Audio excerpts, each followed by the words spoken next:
Mic's on.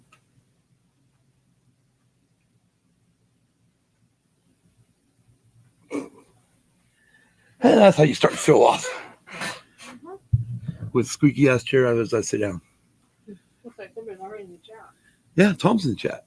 Of course, someone's already in the chat. We've got people in the chat. Tom, how you doing? Good morning. Get the water bottle. Good morning, Kel. I don't know if you saw me start to show off, but I literally started to show off like this.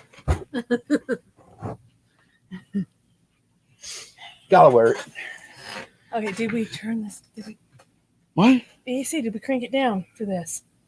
It shouldn't shut off. It's like 100 fucking some degrees here. Got it. Ah, son of a bitch. What can I help you with? No, I forgot my phone. I can go get it. Never ready. Good morning. He decided to play Minecraft. Oh, Lord Almighty. Oh. Wait, is that the wrong one? That is the wrong one. My bad. That is not the right one. I only have it up. I didn't see. Still not ready. Well, we got so busy reading the lyrics for frigging the 2 different versions of Convoy. I know. That we just forgot to we're looking up everything. We're looking up a shitload of extra information that we really didn't need to look up. Well, I was curious. I know. Kim's a curious kid. Got curious. Reached 100 there in Boise. Holy shit. Wow. I don't blame you not going outside. Yeah, I don't either. I mean, hell. Keep inside around the AC. I mean, right now, we're 107 here. Yeah. So, I mean, compared to last week, it's a cool down. Yeah, exactly. Pretty. Oh, look, I actually just got the YouTube one. I did too. All right. So, cool. I guess we're live. Yes, we are. We got Kel and Tom already in the chat. Yep. All right. I won't need that right now. Oh, damn. I should have left it up, though. What? Because I got to use it, because iPhone, you got to use your face to open the damn thing up. Yeah, I know you do. I'll be like, just there at my phone. Come on, work, you piece of shit. Either that or put it in your passcode. Right. Exactly. Oh, Lord. Damn. Are we ready? We're ready to do this. We are. I don't think we need to do a lot of opening shit, do you? Or pre-show? No. Pre-Swede? Had to. All right, well, let's get this show on the road.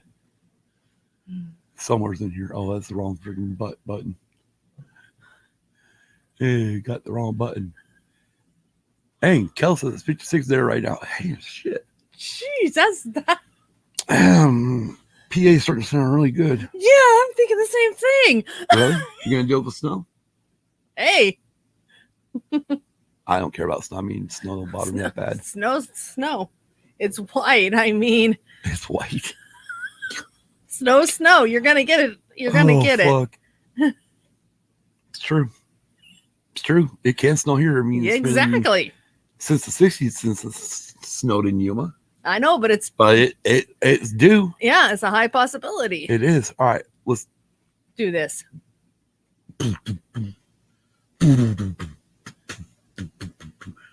Wild thing. Sorry. It's okay. Let's do this. Sorry, I like tone look. I know. All right, fuck this. Let's do this 30-second thing jigger. That is only 10 seconds on the audio. Okay.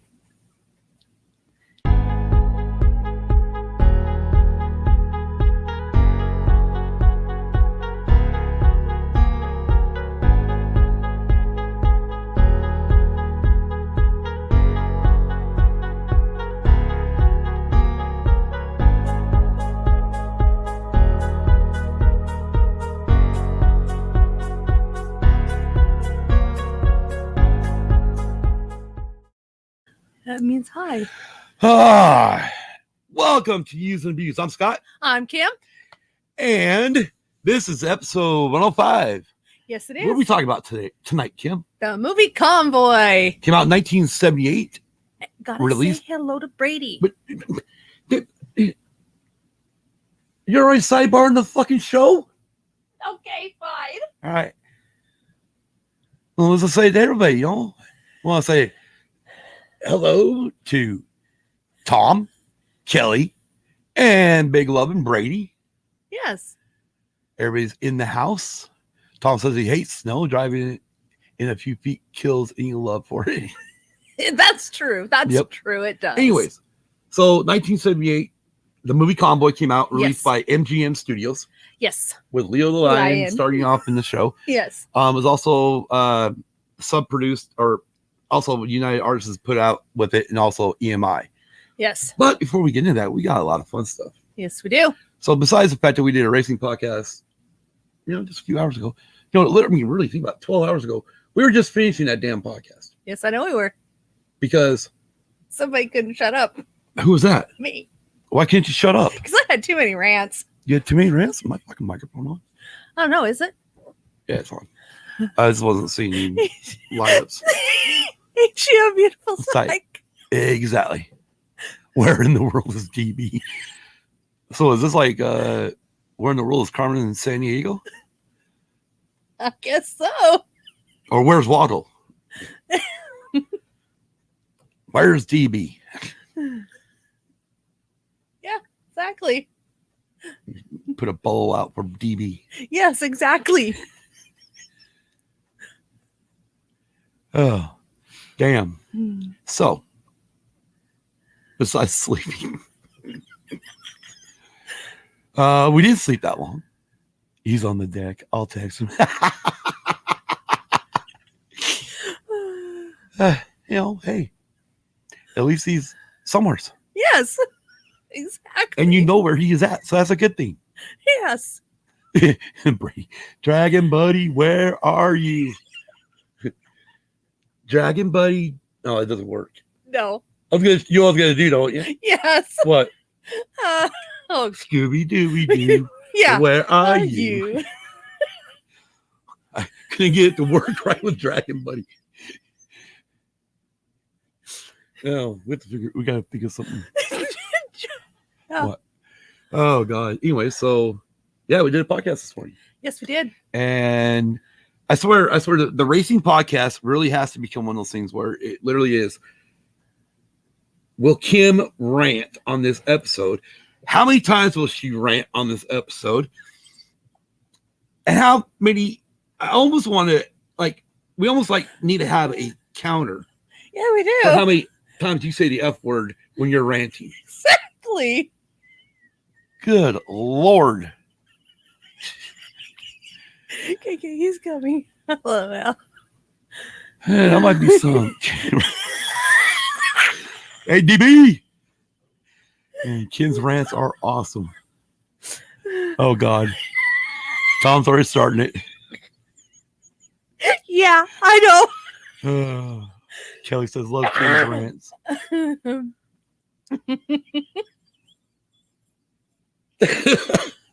Yeah, See, you're Just like you're I becoming famous for the rants. I know I am. Besides the bullshit you pulled on me this morning as we were going off air. Was fucked up.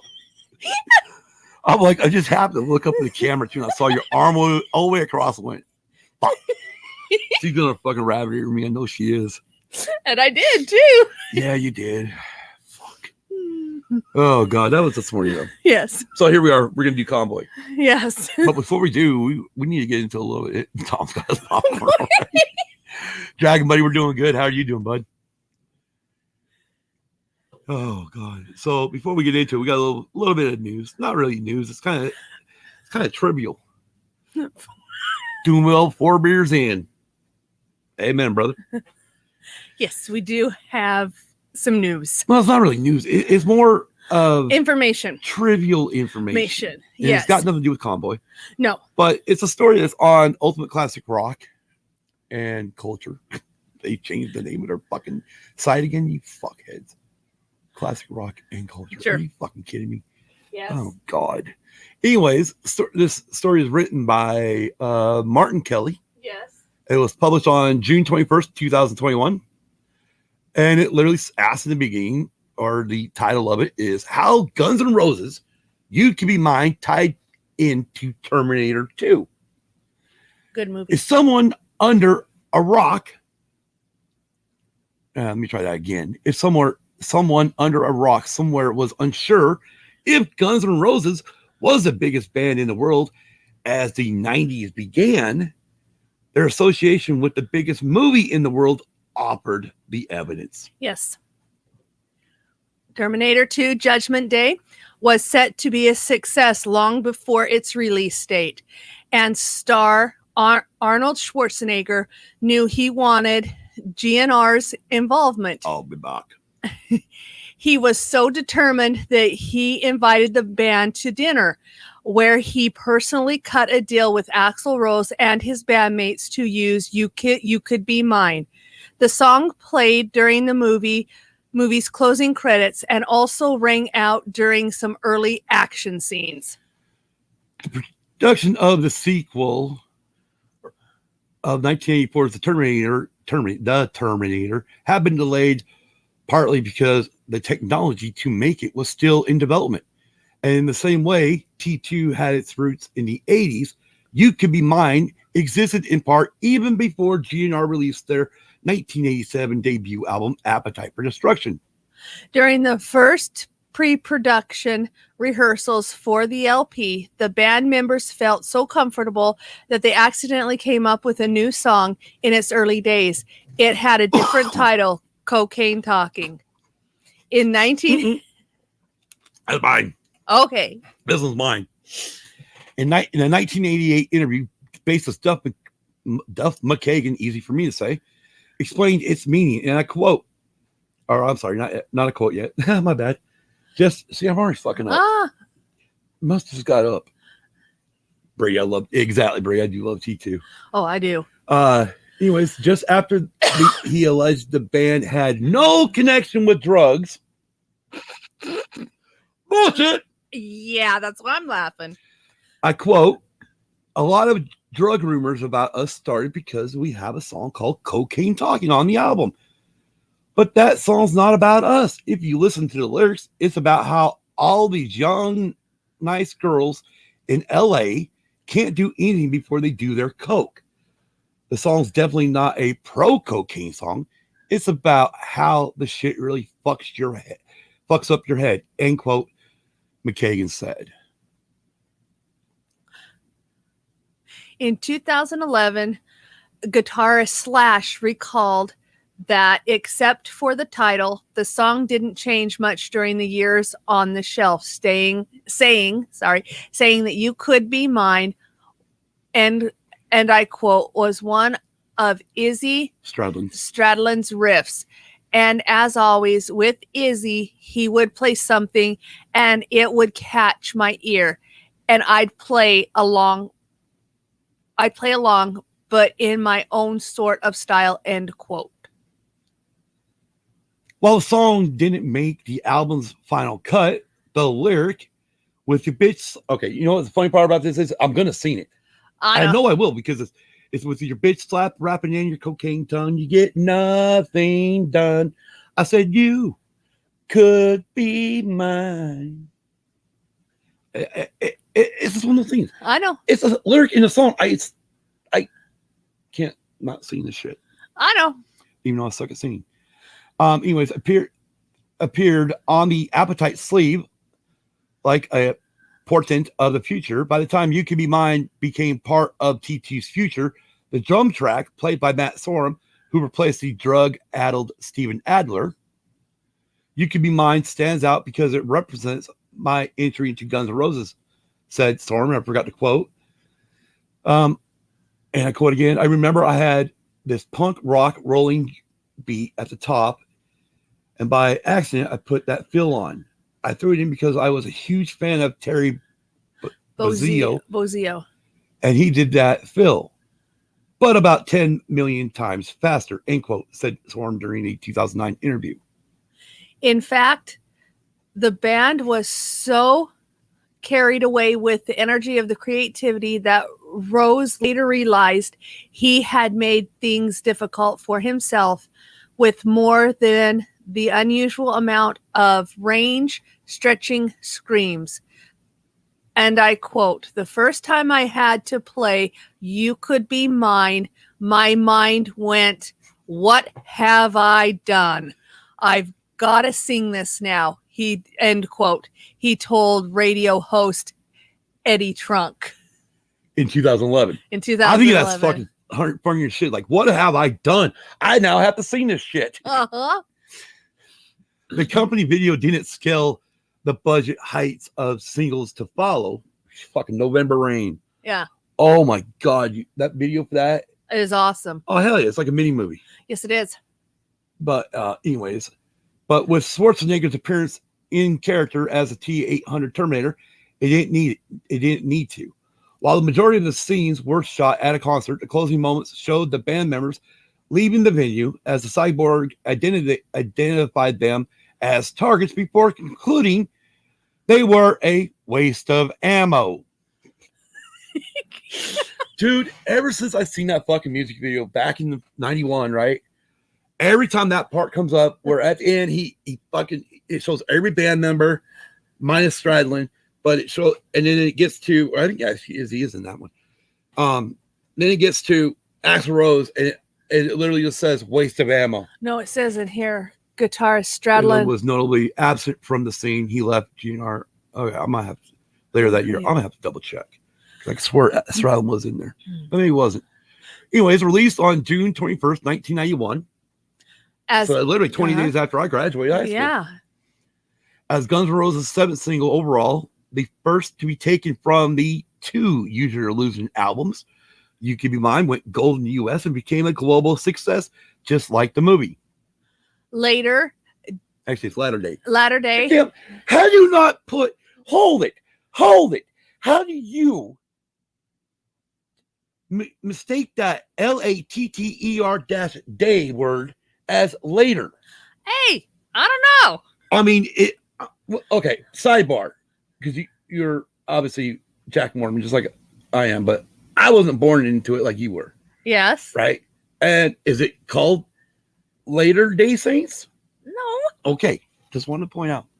Anyways, go ahead. Sorry. I'm just being a smart ass. Latter Day GNR drummer Frank Ferrerer said it was his favorite song in the set list in 2016, noting, and I quote, "It's a lot of fun. That one's like shifting in a car. It's balls out," end quote. Still, Slash later admitted one regret. "It was written during the Appetite sessions, and I always felt that it should have been on that album," he said. End quote. End quote, in 2008. In his 2008 memoir. It is more reminiscent of that time than anything else on the Use Your Illusion albums, end quote. Yeah. So, yeah. And by the way, Tom went LOL, and you got Dragon Blade. Well, she did rant pretty hard this morning. Just saying. And Kelly's all LOL. But anyways, I think it's kind of interesting that, you know, it was Arnold who wanted GNR on Terminator 2. On Terminator 2. Which, and then they went with the, You Could Be Mine song. Yeah. Which is a good song. I mean, it is, but it's just interesting because I'm a Terminator fan, but I never realized that. Right. Well, I mean, I just figured okay, but let's go from, let's look at Guns N' Roses real quick. 1987, Appetite for Destruction comes out. Yes. Then shortly after that, they oh God. Oh, it looks like you might have erased the original lyrics, closed out the original lyrics. No, I didn't close it. I moved the tab. Oh. We got multiple tabs opened here. Yeah. Oh, I slid it over so we can still see the chat. Oh, okay. Slide over. Okay, that's making me dizzy. Okay. Now you just totally snowballed me. What do you mean? Anyways, so 87, Guns N' Roses Appetite for Destruction comes out. Yeah. I think 88. 89. Yeah, I think it was 88 when 88 or 89 is when GNR Lies came out. Again, right now my brain's not working the way it should be. I think it was 88. Man, we had nothing for a while. Oh, that's true. Because Usual Illusion 1 and 2 didn't come out till 91. But in between that, for the Days of Thunder soundtrack, we had Knocking on Heaven's Door. That's right, we did. And that was the reason why I even bought the Days of Thunder soundtrack, because I knew even though it was a cover song by Guns N' Roses, I still wanted, it was a new song by them. Yeah. So I wanted it. Well, yeah. You know, and I mean, that was back in the day when, you know, if a band had a song come out on a soundtrack, even if I didn't care for the movie, Yeah. or even seen the movie yet. I mean, not saying I don't care for Days of Thunder. I love that fucking movie, but I would go buy the album for one song. As a matter of fact, point to make a point, I hadn't seen Encino Man. I saw Encino Man yet. I saw the trailer. Yeah. It looked like a funny fucking movie. Uh-huh. But all I knew about Encino Man was Vince Neil had done the song "You're Invited but Your Friend Can't Come" after he got fired from Motley Crue. Mm-hmm. So I picked it up just for that song. Well, and see, when I saw and just to kind of, sorry, didn't mean to interrupt you, but kind of just to backpack off of that, when I saw Encino Man, I had no idea that Vince Neil actually did that song. I just liked it. Yeah. Well, what was funny, because as time went on, we started hearing the rumors that John Corabi, former Scream singer, was going to be the new lead singer of Motley Crue. Uh-huh. Well, also on that Encino Man soundtrack was the Scream. So, of course, I'm like, well, here, let me hear what he sounds like. And, of course, when I first heard it, I'm like, ooh, goddamn, we're in trouble.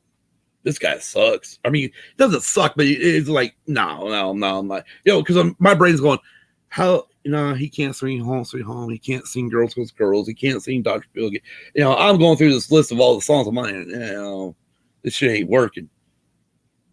How wrong I was in 1994 when the Motley Crue album came out. Well, yeah, because that was a good album. Anyways, so that's about it we got for any extra stuff. I didn't really look up anything for video game news and stuff like that. No. Besides, I think the new F1 game, I don't know when it's coming out, but I know it's coming out. You know, 2021. Yeah, that, you know, just to kind of, thank you. Just to kind of hit on that just a bit. It's going to be interesting. I hit on it. I know it's going to be it's going to be interesting how that's going to look, since when the video game is supposed to be for the 2020 season. 2021. Video game supposed to be for the 2020 season, and in 2020 there was a lot of back-to-back tracks, but also Actually, it's a 2021 season. Huh? It's a 2021 season. Oh, I thought it was always a season before. No, because the 2020 game features all the tracks that we were supposed to race in 2020, which obviously didn't happen because everything got shut down and we got tracks shut all over the place. Yeah, but we also had a good. I know. Okay, we're going into F1. I just brought up a video game, not to go full dab into F1. Fine, go on.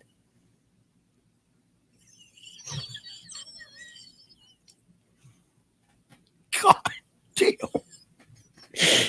Oh, Lord Almighty. Oh, and I got an email from PlayStation today. Oh, really? Informing me that I can now pre-order Madden 2022. Oh, gosh. I'm like, yeah, that's okay. I was waiting for it to show up on EA Game Pass thing that they have. That I also have on the Xbox. So, or actually, it's part of Xbox Gold Game Pass / Game Pass, mm-hmm. which we do pay for that. Yes, we do. We do pay for which is pretty much paid for its fucking self. Yeah, it has. I mean, we pretty much downloaded numerous games off of that. And I've played new games. Yeah, I played a lot of new games and got looking at games I had never would have guesstimated, which is funny because the PlayStation never gets turned on now. No, it don't. It don't. It just says there. Which is fucking which here we'll sidebar onto this real quick. Which is fucking hilarious for me. I know, because you were a devoted PlayStation. I was hardcore PlayStation all the way. Yeah, I mean, well, let's go back. We'll go through this real quick, and for when my cousin listens to this episode on the audio version, he'll be happy I bring all this up. You know, started off with the Atari. Yes. Where I I think it was my Uncle Tim's Atari, but my grandparents had it hooked up on this old black and white TV. And there's actually a Polaroid picture, I think my mom still has it, of me, my cousin, and both my cousins, and I think my sister sitting offside, and we're playing fucking Asteroids with the fucking joystick from, but we're playing Asteroids. Yeah. Oh, we played that shit forever. And then after that, I had friends that had Atari 26, the 2600. Then my parent, those raffle things we did during for July 1st to pay for the fireworks in Battle Mountain. We won 2 video games for the ColecoVision. Yes. So my parents went out and bought a ColecoVision machine for us. Then we had a shitload of games. Yeah. Then we got the Commodore 64 and Kim's lap. Yeah. Brady says Xbox. Yeah. And Dragon Ball, you said, yeah, exactly. You find some little gems. Yeah. And bring then that up real quick. Find some little gems in the rough with Game Pass. Yeah. I try to download all of them and play for at least a couple of minutes. Exactly. And then he was talking about Space Invaders when you were doing the Atari. Right on. Hey, I remember I played Space Invaders. And Kale played it too. My thing about Space Invaders, though, that one, Pac-Man, Zaxxon, and then eventually Gauntlet were and Track and Field. Track and Field was a bitch. You had those double buttons. Yeah. Right? So what we would do, we don't have a pencil here, but we would take our fucking, because we went to the arcade on lunch off the school grounds, and we would literally put the pencil between our fingers, and you could use it to hit both buttons at the same time to do like the 100-yard dash and shit like that. Oh, yeah. Fuck, those were the days. Oh, yeah. There were times we'd break pencils left and right. Oh, yeah. But yeah, I mean, oh, yeah, fucking Gauntlet took most of my money. Yeah. When Gauntlet came out, oh, my God, that was me and my friends' fucking game. Mm-hmm. You had fucking 4 positions of, 4 different things or joysticks and spots to play. And then we were fucking just beating the fuck out of that game. Yeah, and he says, how about the ET game? That didn't go over well. And Kel said it exactly. That game sucked. Yeah, which is funny because I think it was the ET game that they eventually used to also create the Porky's game. Yeah. Which was supposed to be a naked woman in the shower, which the pixelation sucked. So anyway, from ColecoVision, I bought the first NES in our household. Yes. So the original Nintendo Entertainment System. So that's brown one with mine. The brown controllers and the red buttons. The rectangle controller. Yep. Right. I bought that one. Then that's when I got into Zelda, because my girlfriend at the time, her sister-in-law played that game and got me into it. Got me into Zelda. I'm like, oh my God. And I fell in love with Zelda after that. Then I've got day one, the Super NES. Yes. Fucking fell in love with that. Oh, that one was a good one too. The fucking Zelda game, and that was fucking badass too. I can't remember the name of it. Then I bought the N64 when it came out. And then that one there, I got Cruising USA, which was also a video game, a standard arcade game. And I picked up it was a Star Wars game. Oh my God, I just went blank on it. God damn it. It had Hoth, Coruscant, Tatooine. Oh, motherfucker. Hopefully the chat will help me out, because I fucking just went blank. What was that fucking Star Wars game's name? Oh my God, it had a fucking cool ship, and no matter what you could do, you could never beat the end of it. Yeah, I know. And you're actually one of the ones that helped steal the fucking plans for the second Death Star. Yeah. Shadows of the Empire. Thank you, Tom. Oh my God. Oh yeah, he loved Cruising USA too. And I was waiting for them to come out that fucking new Zelda game, and it wasn't Nintendo Power, but I got one of the old school game magazines that had all the different, you had your Sega, you had all your, it had the links in it. It had all this fucking different shit in there. And it said Nintendo is pushing Zelda back for another year. Yeah. Oh, fuck this. Yeah. So my sister gets a PlayStation. And finally I get her to finally let me play it. fucking game she lets me play, fucking Twisted Metal. Oh yeah. Dude, I went and sold that fucking Nintendo 64 so fucking quick. It wasn't even funny. I went and bought me a PlayStation the next fucking day. Yeah. And picked up Twisted Metal because I was in love with that game. Oh yeah. And then of course over time the fucking machine would something happened with the machine that you'd actually have to put the disc in, close the lid, turn the fucker upside down to make it play. Oh man. I mean, I beat the fuck out of that place. Yeah. But yeah, that was my yeah. I think that Tom mentioned I can't even pronounce that fucking name. Okay. Okay. Ocarian. But yeah, that was the game that was coming out. I believe it was coming out for it. So that's how I got into fucking PlayStation. And I stayed with Sony after that. Yes, you did. Bought a PS2, bought a PS3.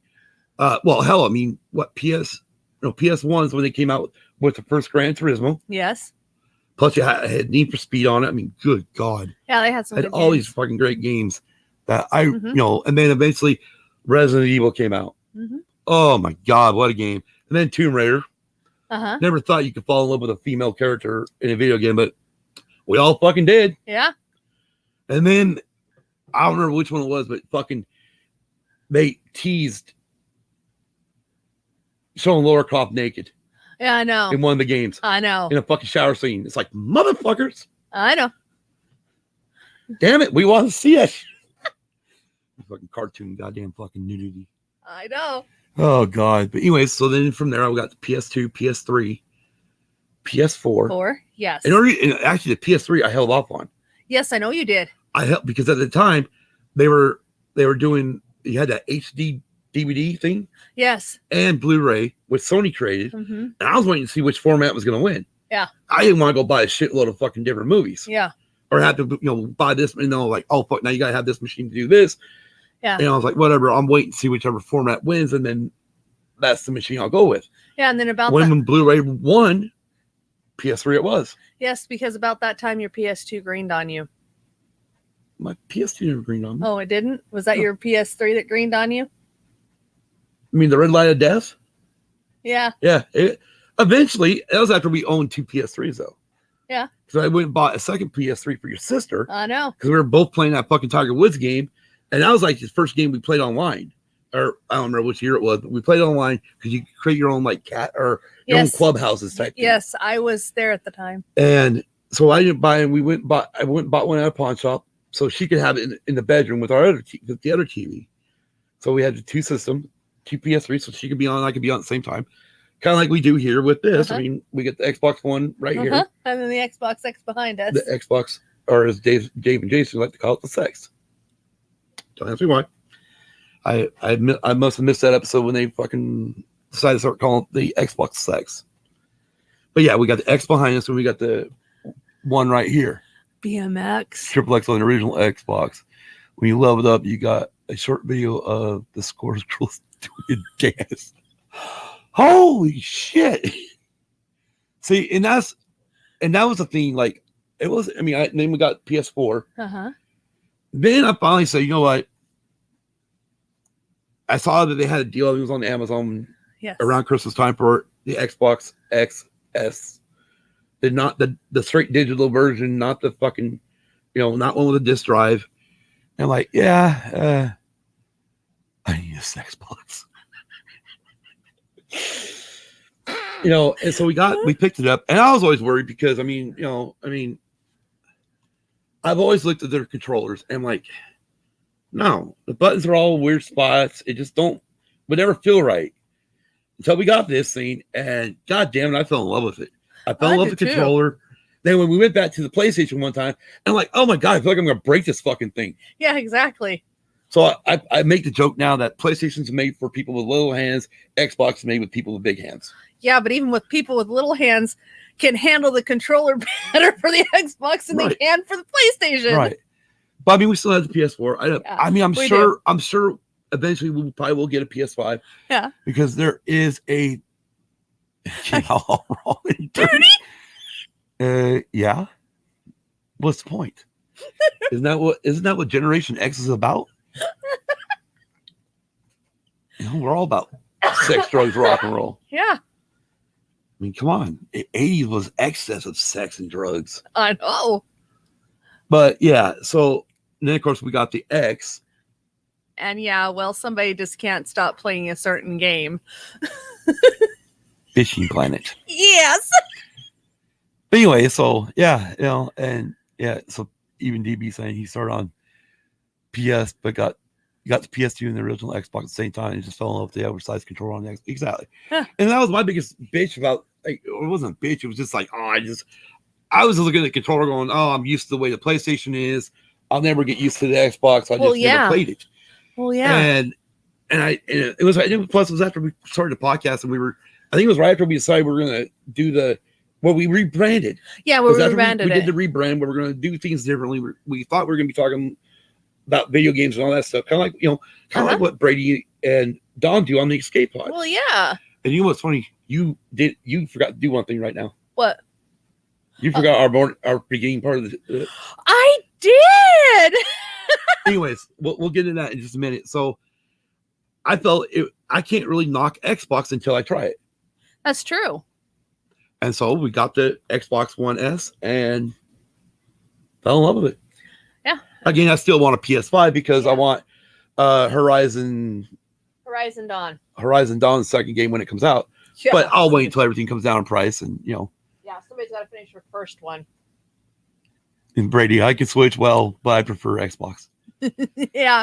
And that was the thing, like, and just to sidebar off of this real quick, when I was up there with Hannah, Mikey, and the kids during February, January through March, they have that new Nintendo thingajigger. Nintendo Switch. Thank you. Right? And they're trying to get, and they got Hannah's stepdad. They got him playing Mario Kart, right? On it with his son. And all of a sudden, they're like, here, you want to try? This is like the third fucking race. And I hear him over there going, God damn, my hands are fucking cramping up. I'm like, hell no, I ain't playing that. No, because it's a tiny. These controller things are fucking tiny. They are. They're really because tiny. They had this thing inside. It wasn't on the machine because they had it on the big screen.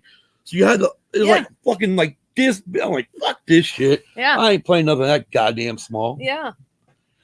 I can just see it now. So yeah. The Switch has to rotate buttons a quarter turn dicks.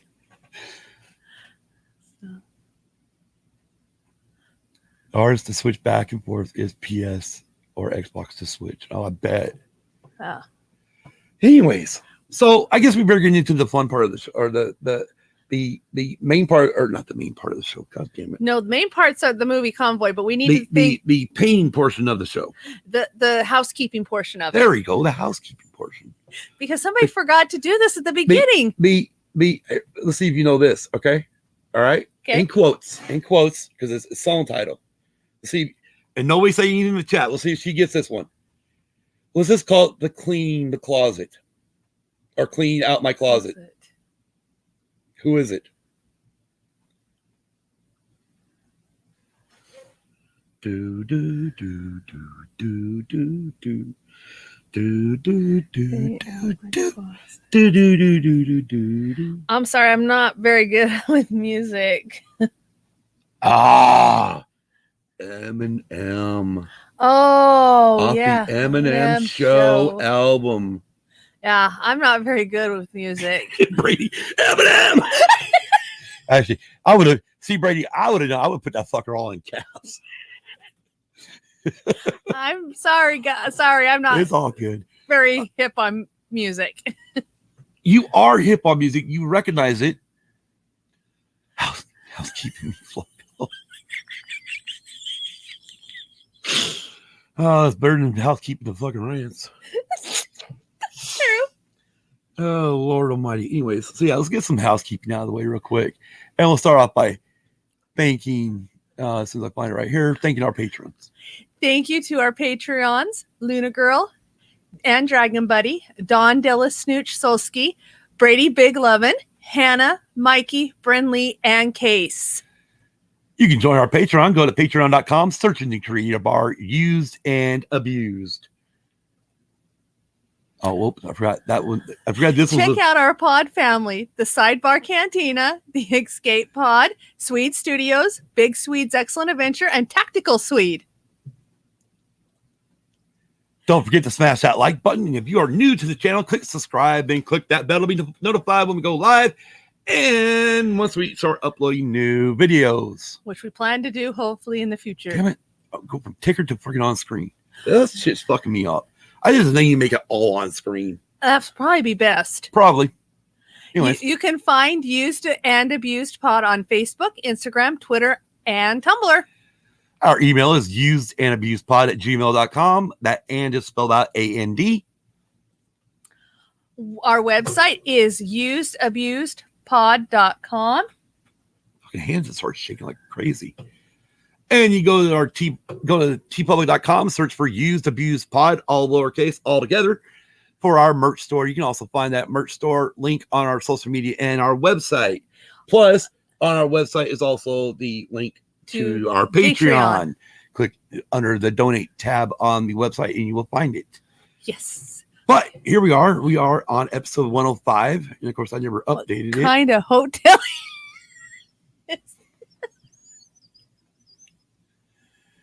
What the hell? I know. Me join you and lady just turned into Family Guy. What kind of hotel is this? Oh, God. Oh, I got to remember the chat does its own thing. Yeah. We love it. We love it. But We love the remember chat. Now into the main part of the show. Main part of the show. Yes. Main part of the show. Yep. Which, as we stated, is the 1978 Convoy movie. Do you want me to start? Okay, I'll start. Well, the plot? Yeah. Well, I mean, it was released by MGM. It Yeah. was produced by Robert M. Sherman. Screenplay was written by B.W.L. Norton. I need to widen this up.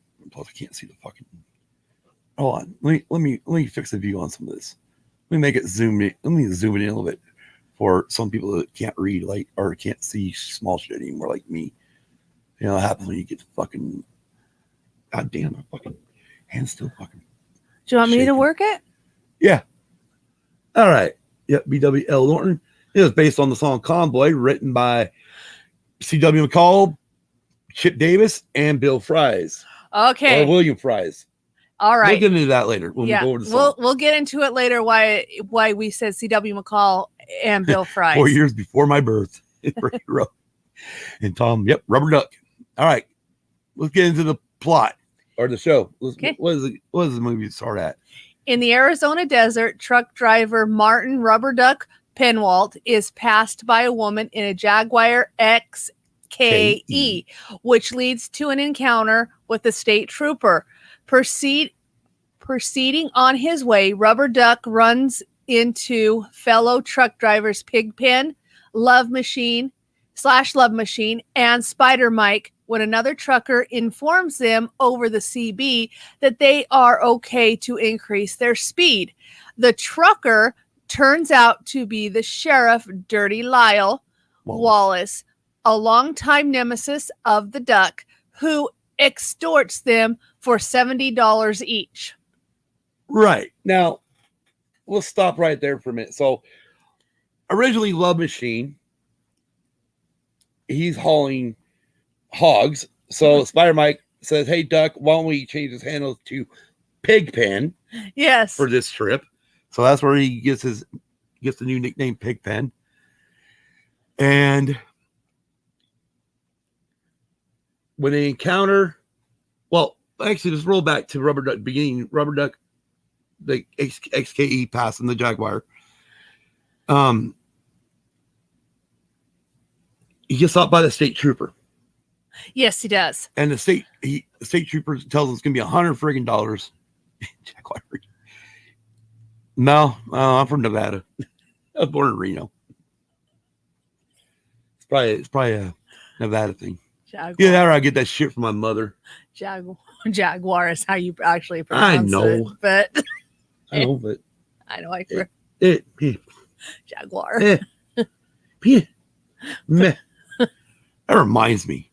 I just remembered something. Sidebar. Okay. I gotta post something on Sidebar Cantina Okay. because I found a goddamn Dan Connor meme. Okay.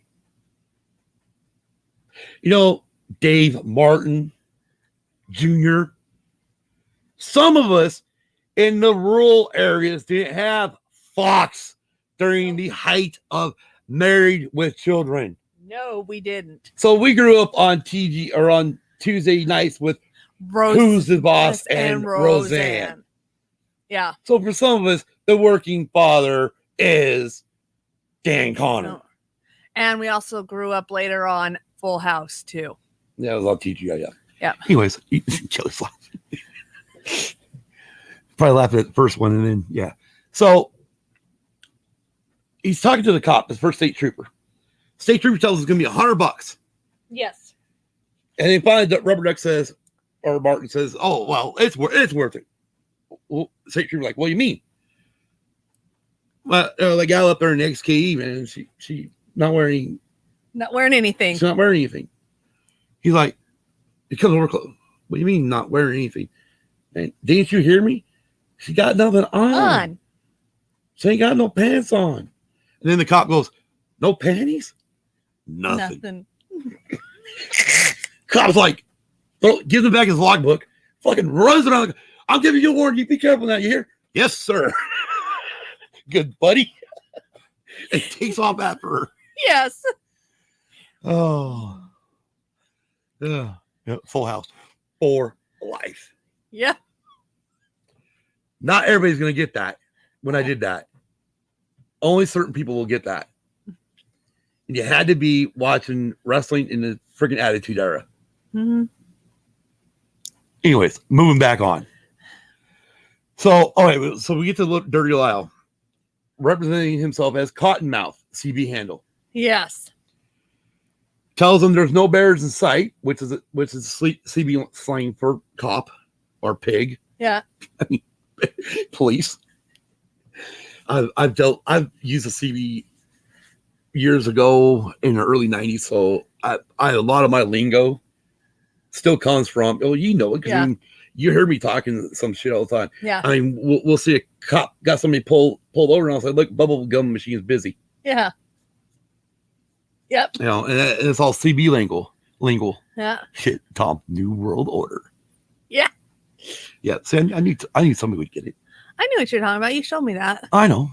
But anyway, so they showed Lyle. He turns the gauge up to 75 on the radar. Yeah. He's got it on top of his car. Tells them, so they hammer down, they get rolling. All of a sudden, they come around the corner, they see the cop. Rubber Duck, back it down. We got a bear in a plain brown wrapper. Yep. Right? But when they show them come around the corner, it's flashing at 74. But where Lyle switched it to 75 on the dialer thing to capture that, it still said it's 55. Yes, it did. Mistake. Yes. That we noticed. Anyway, so the truckers head on to Raphael's slide in. And it says glide in, but I think it meant sliding because I thought it said slide in the movie. I thought it did too. Where the Duck's sometime girlfriend and Lyle's daughter. Oh! Shit! Okay. Well, that makes more sense. Okay. I agree. Yeah. Violet works as a waitress. I really didn't. Yeah, it does make sense. Yeah, it does. I was thinking wife, but that's just because day and age, older men marry younger women. Oh yeah. But you think about the way she acts there at the end. Yeah. When he says, "I'll talk to you later on." Yeah. Okay, like a daughter. Yeah. Like obeying daddy. Yeah. Okay. Anyways, Melissa, the driver of the XKE, is also there. The car broke down, and she had to sell it and some of her belongings in an effort to leave Arizona, as she's due in Dallas for a job. The Duck offers Melissa a ride. Violet is unimpressed and ushers him away to give him a special birthday present. While they're away, Wallace shows up at the slide in, checking plates. Pigpen and Spider Mike start making fun of Wallace over the diner's base station CB radio, leading to Wallace attempting to arrest Spider Mike for vagrancy. Yes. Continue on. The Duck, having been warned by Widow Woman and captors and tries to smooth things over, but Lyle is determined and insults Mike, who is desperate to get home to his wife. Mike. Okay, so at this point, Sheriff Wallace is there. Dirty Lyle, here comes Duck back in, and they're talking about the fact that his Spider-Mike's wife is about ready to pop. Yes. She's due to pop any day. Yes. And Sheriff Wallace takes a jab, literally a jab at Mike at this point, where he says, well, does anyone know who's the father? Yes.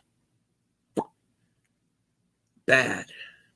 Yes. Bad. That's what starts everything in the diner. Right. Anyways, go ahead. I didn't mean to cut you off, but I just okay. Mike punches Wallace, leading to a brawl in the diner.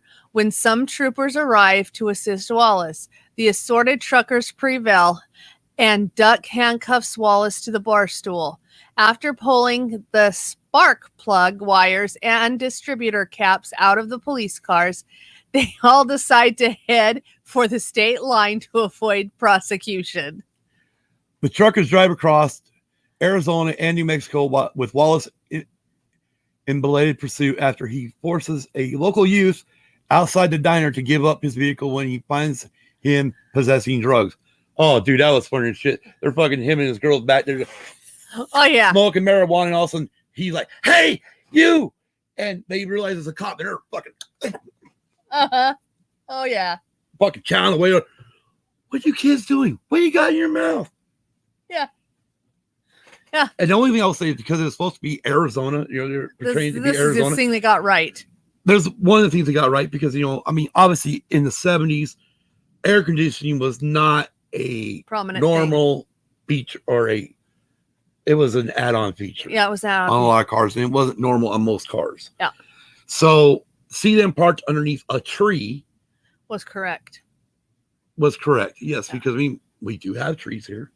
And we also have trees thinking they're palm trees too. No, there are palm trees here. But they're sticks. The fuck you think a palm tree is? A fucking stick. I've seen palm trees. Right. But it gets 120 here. I know. Well, see, you fucking grow 120 heat. It's actually what it is. It is actually a breed of palm tree. I did do research on it. Okay. Are we talking about palm trees or are we talking about Convoy? Hey, we're talking about Convoy, but you said Arizona.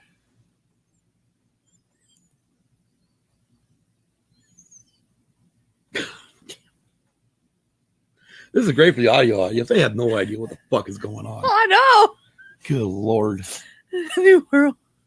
Oh, okay. So the truckers drive across Arizona and Mexico with Wallace. Okay. He catches up with a Duck, but matters are made worse when Melissa accidentally causes the Duck to veer into the path of Wallace's vehicle, forcing him to crash through a billboard and into a ditch, only infuriating him further. I like what that billboard said that he crashed into. What did it say? Bring a friend to church. Oh my God, it did say that, didn't it? Yes, it did. That's funny. Well, he definitely went to church. Yes, he did. He flew right through a chicken coop. Yes, and the chickens floated down. Right? Oh gosh. Fuck, I lost my spot. Yeah. The initial police pursuit is foiled when Duck leads truckers off the main highway and down a rusty. And you talk about me. Oh fuck. A rough, dusty desert trail, causing several of the police cars to crash. Wallace, in yet another vehicle, this time commandeered from one of the state troopers, is again thwarted when Pigpen and Spider-Mike crush his vehicle between their rigs while in motion. Tom says squirrel. Additional independent truckers joined them to form a mile-long convoy in support of Rubber Duck's vendetta against the abuse of Wallace. The truckers communicate with each other via CB radio, and much CB jargon is sprinkled throughout the film. As the rebellious truckers evade and confront the police, Rubber Duck becomes a reluctant hero. it becomes apparent that truckers have a great deal of political support. And the governor of New Mexico, Jerry Haskins, meets Rubber Duck. About the same time, Wallace and a brutal Texas. All right, holy. They missed a whole thing there. So there's this point where Primus's campaign dude comes up, talks to Rubber Duck first, and then goes through and talks all to the rest of the truckers, trying to find out what their problem is. A lot of them have different deals. A lot of it is, a few of them are pissed off about the new 55 mile an hour speed limit. Yeah. And which is kind of interesting to think that at that point it finally became national law for 55 miles an hour. Yes. A few years just before this movie. Yes. And so there's a lot of them pissed off about that because they're losing money, obviously. And so they find there's a lot of information, but so they pretty much pushed off this area where they're going to allow the trucks to sit. Cops are not allowed to touch them. They're not allowed to do anything to them. And the governor wants to meet with Rubber Duck. Well, at the same time, the governor is trying to now become a senator. Yes. So the campaign manager says, we've got them right where they're at. Uh-huh. And this can be perfect for your polls. At the same time, they show Spider Mike saying, hey, Duck on the CB telling Duck that he just got noticed that his wife is about to pop and that he's going to head home. Yes. So he takes off, out of the way, headed back to Texas, where, as Rubber Duck puts it, he's going through some really brutal places for a black truck driver. Yes. And he hopes he makes it. Right. So then that's when the governor, they cut back to the governor and bring Sheriff Wallace in. Oh, well, we're sorry. He's not here. He ran for Texas. Yeah. He's running to Texas. Yeah. So then the governor goes to meets Rubber Duck. Anyways, I think that's where it's going next. Yes, that's where it's going next with Alvarez. It says, about the same time, Wallace, a brutal Texas sheriff named Alvarez. And a brutal Texas sheriff named Alvarez arrests Spider Mike, who left the convoy to be with his wife after giving birth to their son. Oh, that's right. It was after she gave birth. Wallace's plan is to use Mike as bait to trap Rubber Duck. A janitor at the jail, aware of the plan, sends messages by CB radio that Spider Mike has been wrongfully arrested and beaten. Okay, before we finish this, as you hear this message go through these truck drivers, it changes every time. To the point it's a fucking grapevine, dude. That's what I'm pointing out. It's a grapevine. So the last time you hear it, he's halfway dead. Pretty much. So, but it's just a grapevine. Yeah. I mean, but it's funny because that's how you play the game, the grapevine. Right. Various truckers relay the message to New Mexico. Now, at this time when all this is happening, they're actually now, like you said, still meeting with the governor. I want to go right back into this part where, because Lyle didn't arrest. Lyle Wallace did not arrest Spider Mike. He wasn't there for the actual arrest. No, it was Alvarez. Alvarez stated, "Oh, you made good time." Yeah, he already had Spider Mike in jail, bleeding. Yeah, and he gets it. They pretty much get in there and they talk to him, and Alvarez says, well, you're a resisting arrest. Yeah.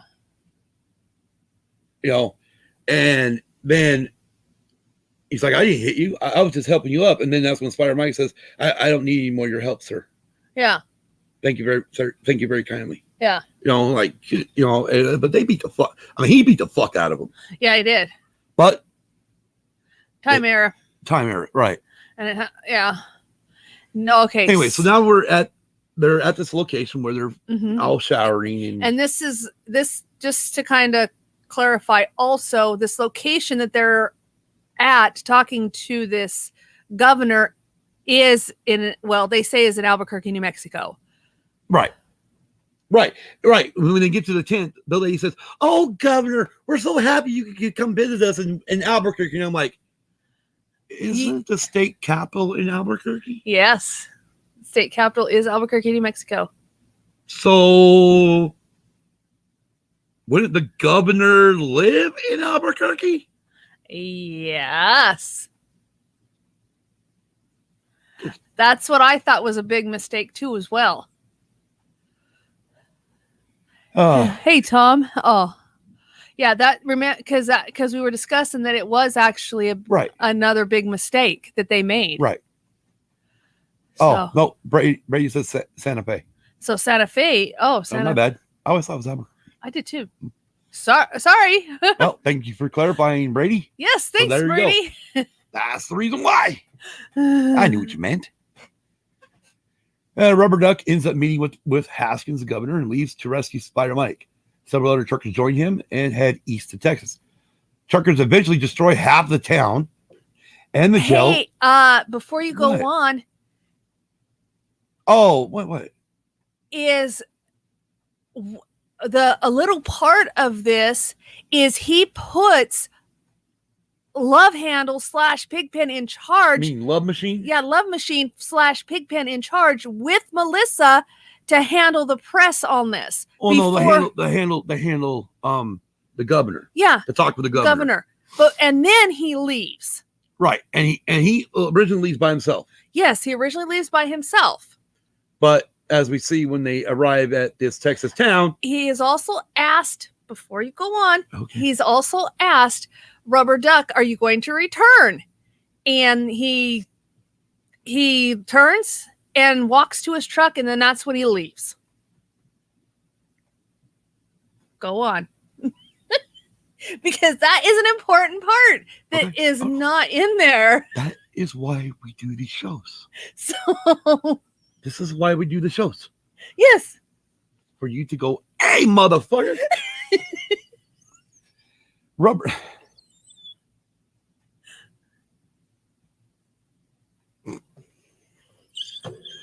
Sidebar that, Kim. Dragon Buddy. I believe it's pronounced San Diego, which of course in German means Wells vagina. Vagina. Vagina. Where the hell you see an R in that? Sorry. Kelly. Vagina. Oh, Lord Almighty. Whoo. All right, let's now that leads up to what you I love Ron Burgundy. You know, right? What you're talking about, right? I do. I think so. Yeah. Anchorman, the movie. Yes, Anchorman. Yes. Oh God. Okay. All right, where the fuck are we at? Rubber Ducky ends up meeting. Okay. Rubber Ducky? No, it's Rubber Duck. Oh yeah, he ends up. Okay, yeah. So the truckers eventually destroy half the town. This is when they go after rescue Spider Mike. Because and the jail. Yeah, because at this time Rubber Ducky pulls off. Rubber Ducky. Why you keep calling Rubber Ducky? Sorry, Rubber Duck pulls off, and I mean, the only time it kind of gets point like that is the fact that at the beginning of the thing, when Love Machine and Spider Mike meet up with the Duck, right, is when Duck says, "You don't know who this is," and Pigpen or Love Machine says, "Who is this?" And that's when he comes back and says, "It's the Rubber Duck, your old whatever the hell he called him, I don't remember." And he goes, "Spider Mike, it's Rubber Duck from Albuquerque." Anyways, okay, I'm sorry. All right, so back to where we're at. Anyway, at this time, Rubber Duck pulls off to the side, trying to figure out how he's going to invade this town by himself. And you see the truck drivers come up.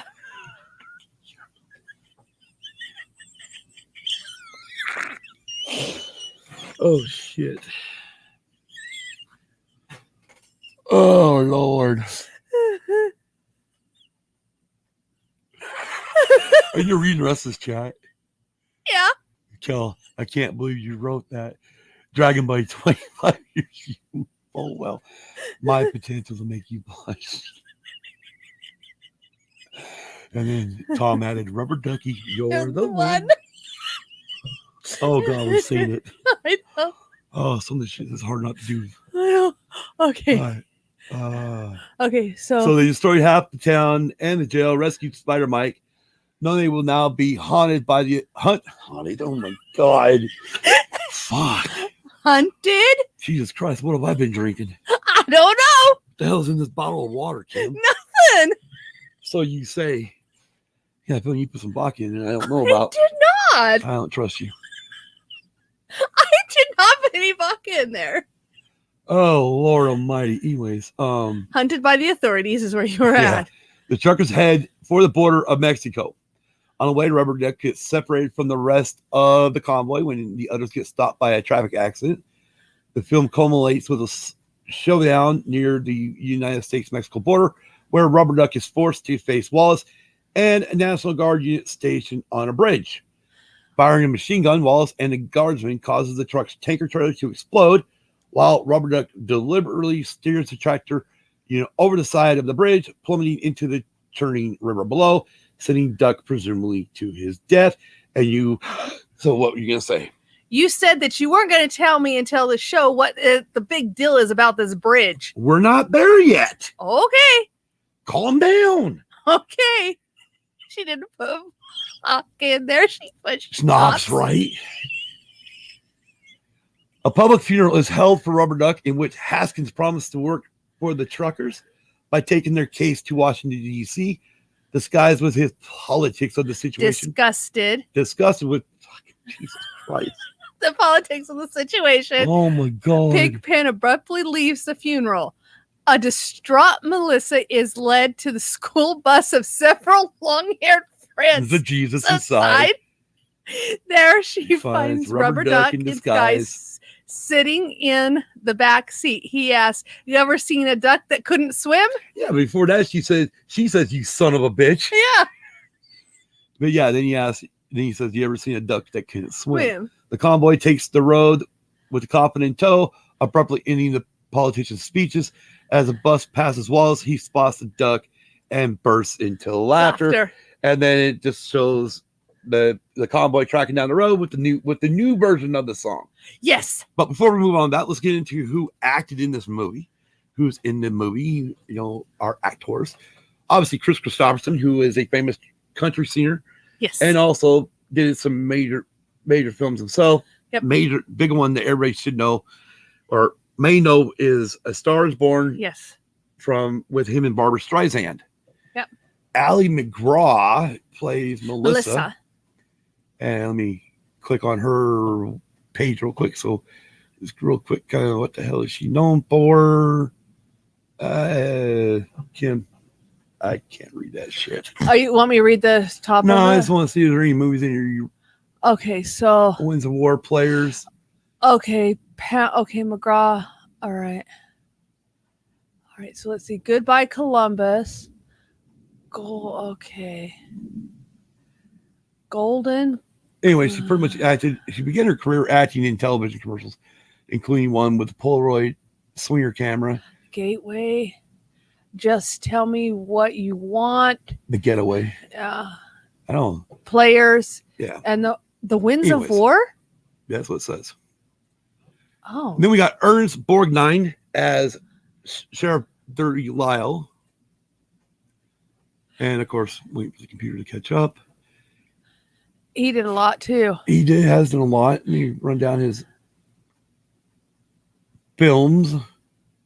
He did TV's Captain Video, The Whistle of Eden Falls. All right, but when you get from the 71s, he did The Dirty Dozen in 67. Escape from New York in 81. He was also a big star in McHale's Navy. Yes. In 1962. So yeah. If you've seen that, you kind of know who he is. But then we got Madge Sinclair. Nope. Burt Young. Burt Young, yes. Who played Pigpen or Love Machine and Love Machine. Burt Young is best known as Rocky Balboa's brother-in-law. Yes, he is. In the Rocky series. Yeah, in the fucking huge Rocky series, yes. From there, we've got it should be Madge Sinclair next. Yep. Which this one is amazing. She played Widow Woman. Yes, she did. Now, we eventually would know her as playing Eddie Murphy's mom in Coming to America movie. Yes. With her husband being the king of James Earl Jones. And she would also do a voice for what, 1993, voice for Sarabi. Yes. In the animated movie The Lion King. With also James Earl Jones providing the voice as Mufasa. Also, I noticed here. Speak up. Oh, I noticed here that she also played in where was it? I know something about, there it is, Star Trek The Voyage Home. Star Trek the movie The Voyage Home. Supporting role in the short. Yeah. She was a captain of the USS Saratoga in Voyage Home. Yeah. Yep. And cited as the first female Starfleet starship captain to appear in Star Trek. Yep. That's the other reason I know her. And then the Next Generation's Interface. And then also see that she played Geordi LaForge's mother, captain of the USS Hera in Star Trek The Next Generation's Interface. Yep. Her final actor role was an episode on the sitcom Dream On, which first aired 1 month before her death.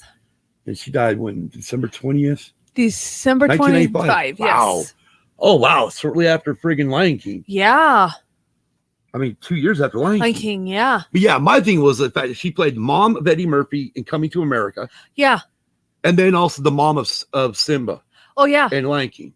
Oh, yeah. And let alone that both her husband roles, the kings in both of those movies, are James Earl Jones. Exactly. Simba, I am your father. It was 93 because I was fucking mixing fucking shorts in here. Yeah. Oh my god. Yeah, so it was 1994. Right. It became the best-selling titles ever on home video. The Lion King did. Right. Then Franklin Ajaye played Spider Mike. Yes. And he's best known for doing Stir Crazy after this movie. He did Car Wash before Convoy, but then he's known for Stir Crazy. That's the one with Richard Pryor and Gene Wilder. Yes. A jazz singer. That's with Neil Diamond. Yes. So I really recognize The Burbs. He was a detective in The Burbs. And that was Tom Hanks. Yes. Oh my gosh. He even played in The Queen of the Damned in 2002. No shit. Well, I never saw it because I didn't see it. And then 2019, he did the movie Deadwood. Movie. Yeah. Or TV movie Deadwood. Yeah. And he was in Utopia in 2014 on one episode. Yeah. Interesting. Very. But yeah, that's the guy that plays Spider Mike. And then I think that's it, isn't it? Nope. Donnie Fritz. Yes. Donnie Fritz. He played the Reverend. Yes, he did. Of the 11 long-haired friends of Jesus in the Chartreuse microbus. He played the Reverend. Now, the interesting part about this guy is Donnie Fritz, in 1965, he signed with a Nashville publishing company, and he wrote songs recorded by Charlie Rich and Jerry Lee Lewis. Then he later met Kris Kristofferson, who was just beginning a career in songwriting. When forming his band, Kristofferson called on Fritz, who continued as his keyboard player for over 2 decades, performing live on recordings and in numerous movies.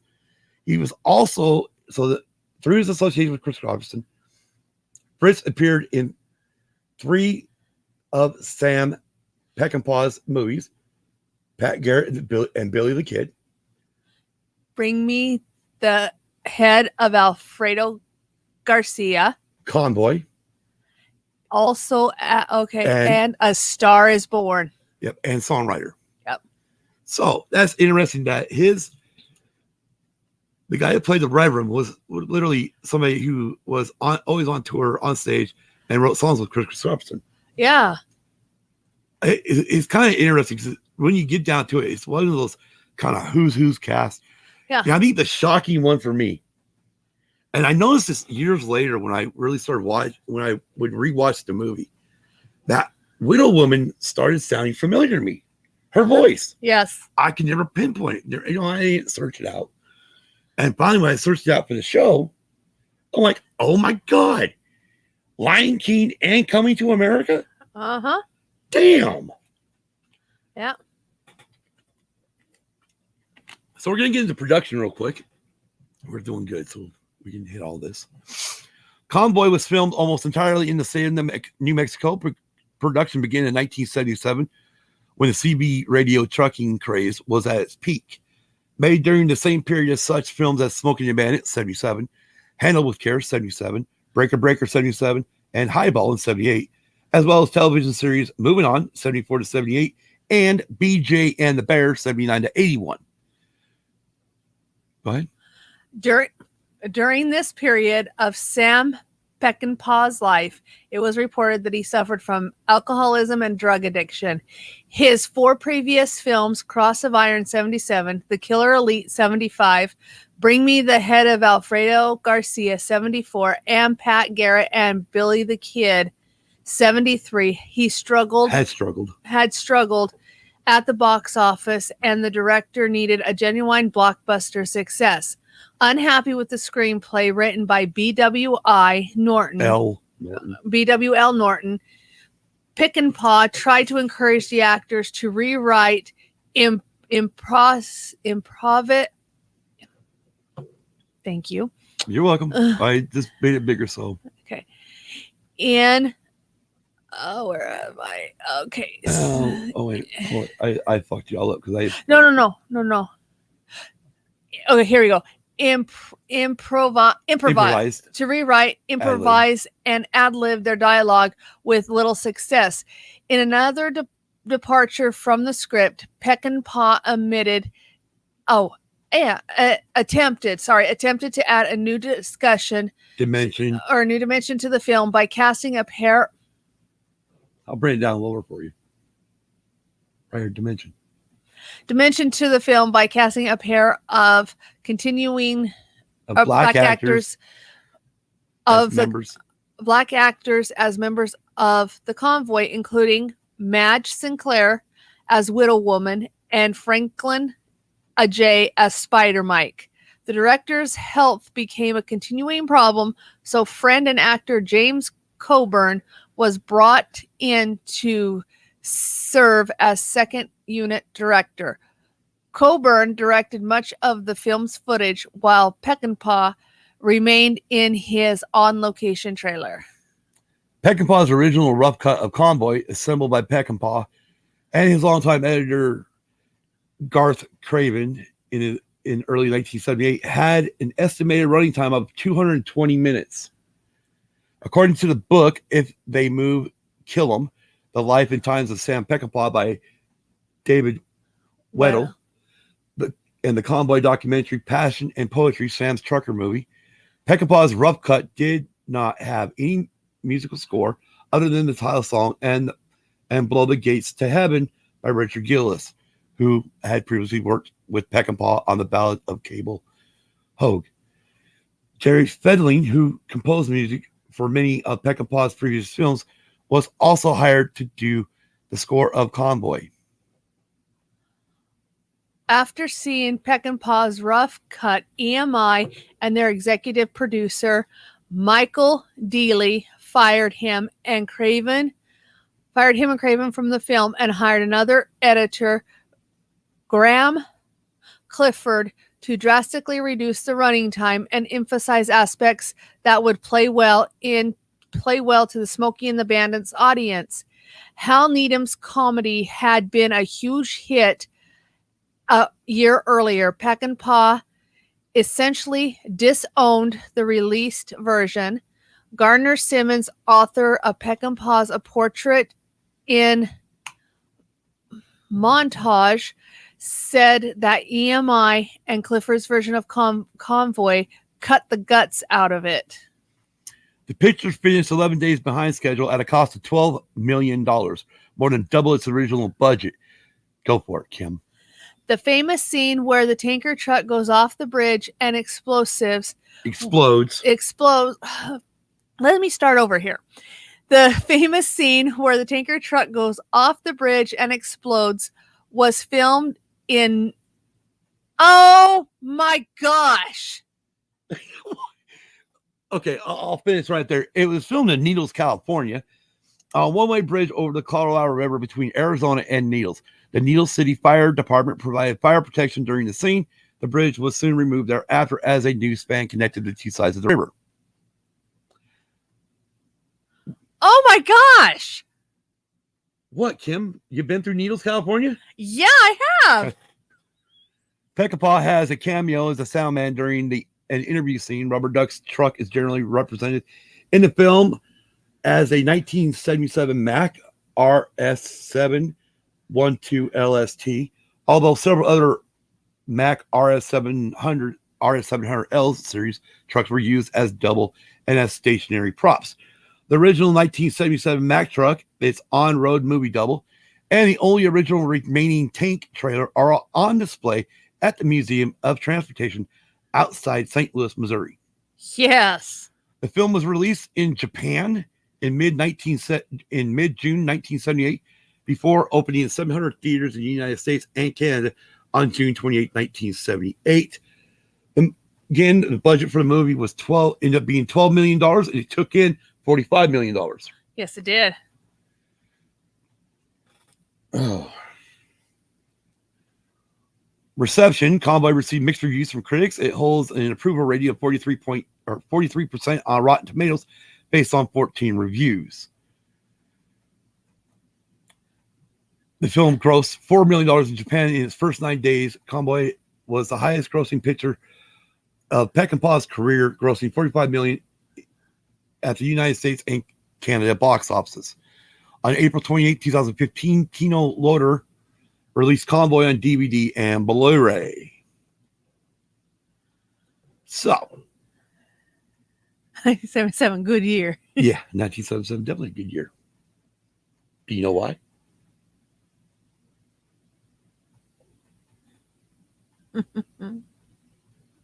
You're fucking kidding me.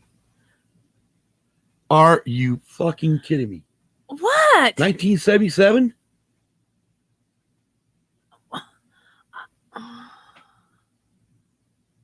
Sorry, I don't know where you're going with this.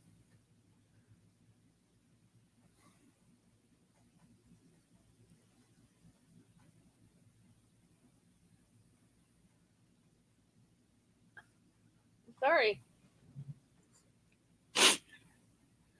Hey, let's do it this way. Oh. Yeah, I know. Star Wars. Let's get into the soundtrack. Yes. Let's get into the soundtrack. This is where we need 2 other items. And Tom was also born in 77. Yes. Okay, so the soundtrack. Can we have the soundtrack? On LP. Right. So the soundtrack, right here, ended up finding it on record a few years ago, or a couple years ago. But it's really happy. Which I've always been looking for this because I always wanted the new version of Convoy on it. But it's also got, which the new version was written by, especially for the film, and it was written by Lewis F. Davis, William Fries, and C.W. McCall. Now, it's kind of an interesting take about this William Fries and C.W. McCall.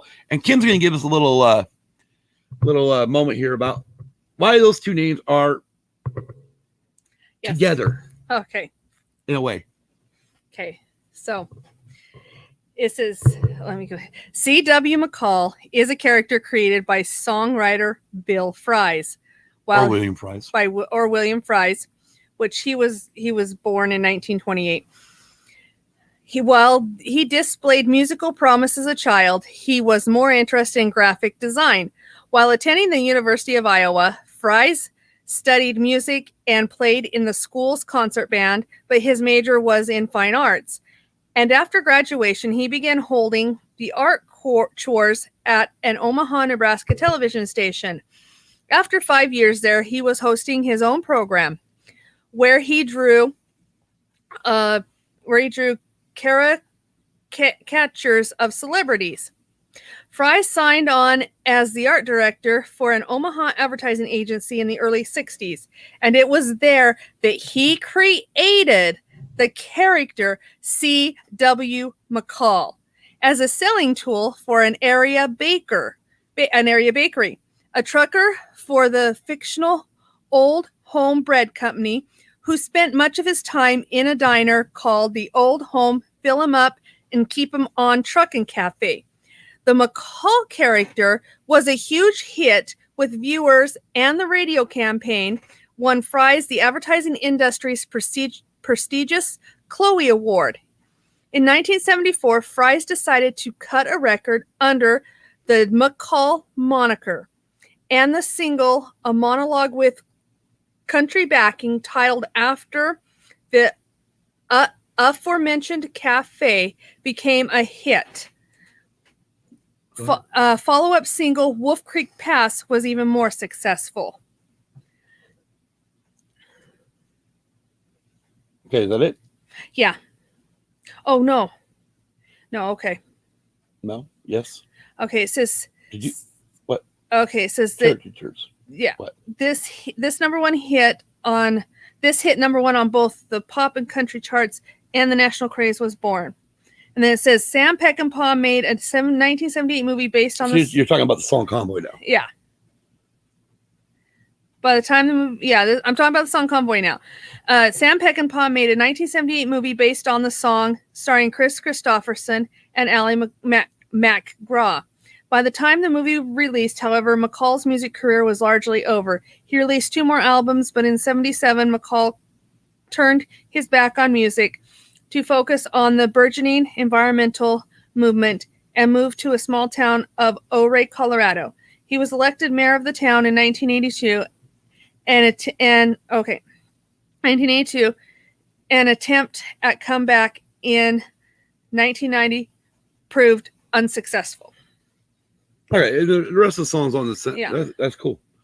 The rest of the songs on the album were Kenny Rogers, Lucille, Gene Watson, Cowboys Don't Get Lucky All the Time, Crystal Gales, Don't It Make My Brown Eyes Blue, Billy Craddock's I Cheated on a Good Woman's Love, Merle Haggard's Okie from Muskogee, Glenn Campbell's Southern Nights, Billy Joe Spears' Blanket on the Ground, Doc Watson, Keep on the Sunny Side, and Anne Murray's Walk Right Back.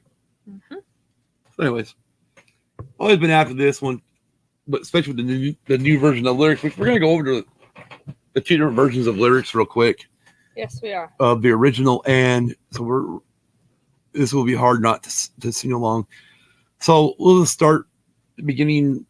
Or you still have it up, or you want to go back and forth? Still have what up? The lyrics to the song. No, I'll get them up though. You gonna pull up the original? I am gonna pull up the original. Yes. Okay. I've got my phone actually up on YouTube, so I can pull this over and I can still watch at least the YouTube chat. I won't be able to see the Facebook chat, but whatever. So if anything comes up through Facebook, I won't see it right now.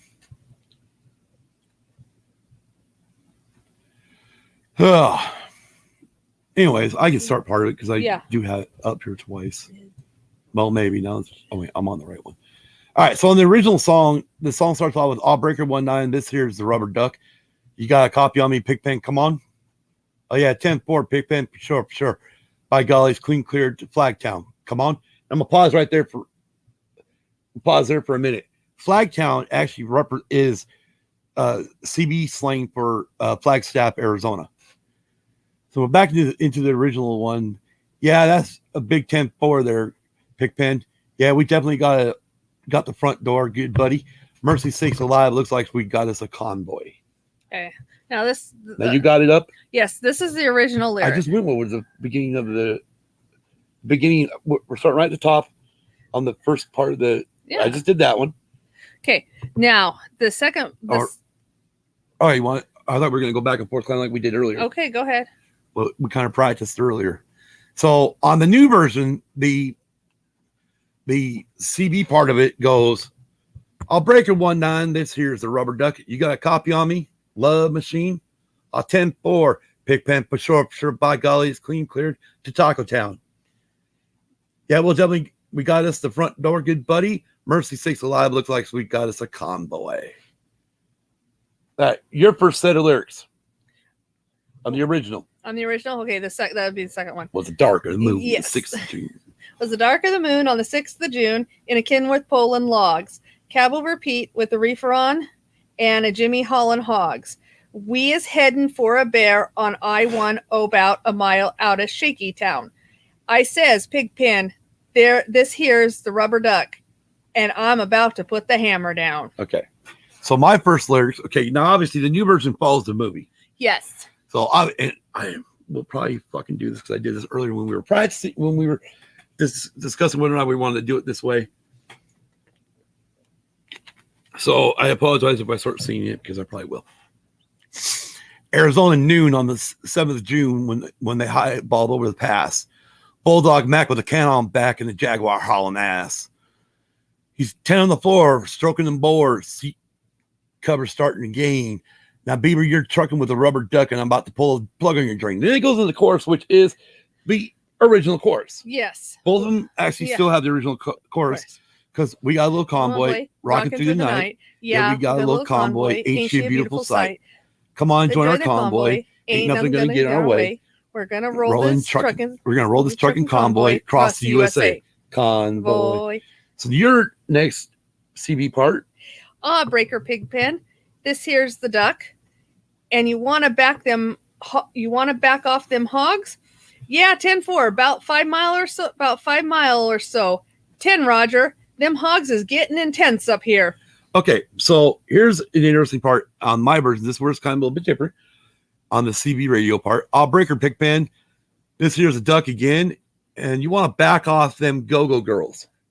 Now, again, I'm going to pause there in for a minute while we're reading the lyrics. Go-go girls is a slang trucker term for hauling livestock.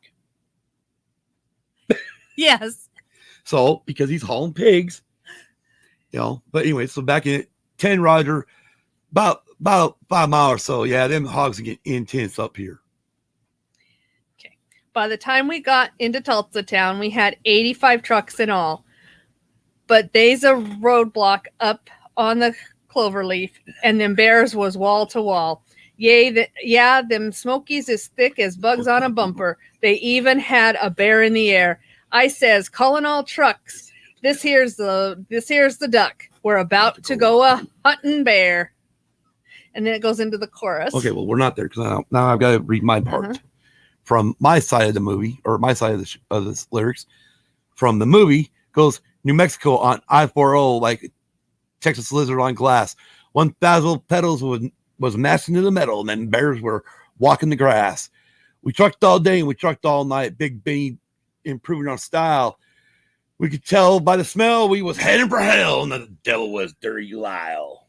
And yeah, right back into the chorus. Of course. Now, before you go on to the next verse, because this is where it changes. In the movie, this is not on the actual soundtrack song, but in the movie, there's a verse that goes in that's not in the new version of the soundtrack on the recorded version. And that part goes, like it says, this next verse appears only in the movie itself and is not in the song on the soundtrack album. Anyways, this verse is Texas Dawn and the charge was on to the pits of Alvarez town. We had 9 of our best coming out of the west, and the ultimate hammer was down. Yeah, Speed Trap City, and we showed them no pity because the whole damn place was a pile. We could tell by the smell it was truckers' hell. And the devil was Dirty Lyle. Yeah. Okay, so then we get back into the actual song. And this is the CB part of it. Right. It says, you want to give me a... And you're back on the original song. Yes, this is the original. You want to give me a 10-9 on that pig pen? Negatory, Pigpen, you're still too close. Yeah, them hogs are starting to close up my sinuses. Mercy sakes, you better back off another 10. Okay, and my CB version goes, now here's the plan, Pigpen. when we get to the past, we're gonna put on our fish costumes, pass out the Vaseline, and an extra ration of rum for the men. That should do it. All right. Then your next verse. My next lyrics is, well, we rolled up Interstate 44 like a rocket sled on rails. We tore up all of our swindled sheets and left them setting on the scales. By the time we hit that Chi-town, them bears were getting smart. They'd brought up some reinforcements from the Illinois National Guard. There's armed cars and tanks and jeeps and rigs of every size. Yeah, them chicken coops was full of bears and choppers filled the sky. Well, we shot the line and we went for broke with 1,000 screaming trucks and 11 long-haired friends of Jesus in a chartreuse microbus. Sorry. That's okay. All right. So my next set of lyrics from the movie go, now Lyle was a creep and he was tacky and cheap. But he had him a badge and a gun. He hated the duck and he hated his truck and he loved the bus truckers for fun.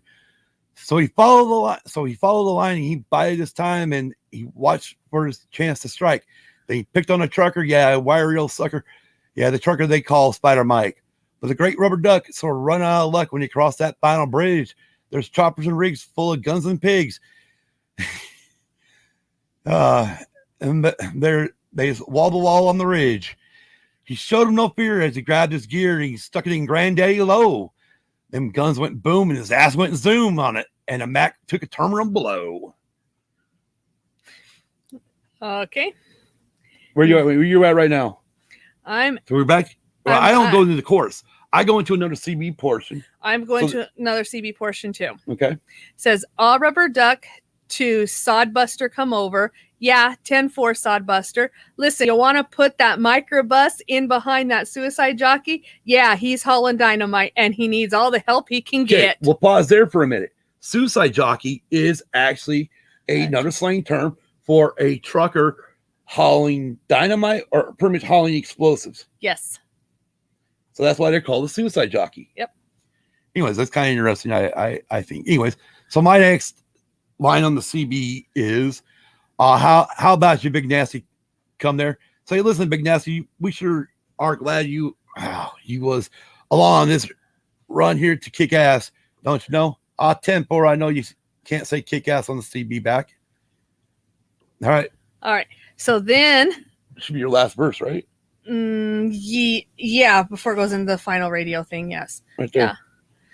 It says, well, we laid a strip for the Jersey Shore, prepared to cross the line. I could see the bridge was lined with bears, but I didn't have a doggone dime. I says, Pigpen, this here's the rubber duck.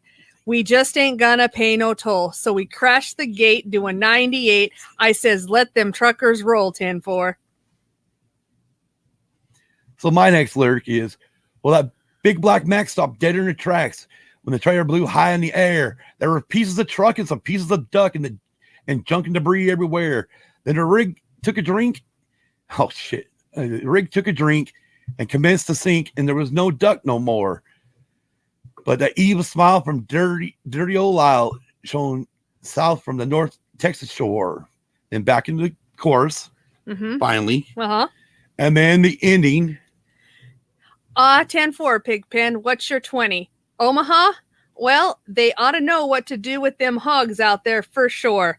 Well, mercy sakes, good buddy. We're going to back on out of here. So keep the bugs off your glass and the bears off your tail. We'll catch you on the flip-flop. This here's a rubber duck this here's the rubber duck on the side. We're gone. Bye-bye. We gone. Bye-bye. Yep, we gone. Bye-bye. All right, so my final one is 10-4, Pigpen. What's your 20? Omaha. Well, they ought to know what to do with them hogs out there for sure. Well, listen, good buddy, keep them bugs off your glass and the bears off your ass. We'll catch you on the flip-flop. This here's a rubber duck on the side. Southbound and down. We gone. Bye-bye. Yep. Anyways, there's some differences between the lyrics of the original song and obviously the movie. They made it so it would go with the lyric. The new version would literally follow the movie. Yes. Which I thought was really fucking cool. Yep. I love both versions of the song. I do too. I've always I could never find the original version. After I saw this movie for the first time. God, it had to be on HBO in the 80s. Home box office, for those that don't know what HBO is. It's a cable channel. Yes. Please. But yeah, I'm sorry. I heard. Yes. The sorry for the pause, but our neighbors are kind of carrying on another conversation over here. Anyways, but yeah, so I saw it, and I've always looked for this new version of Convoy.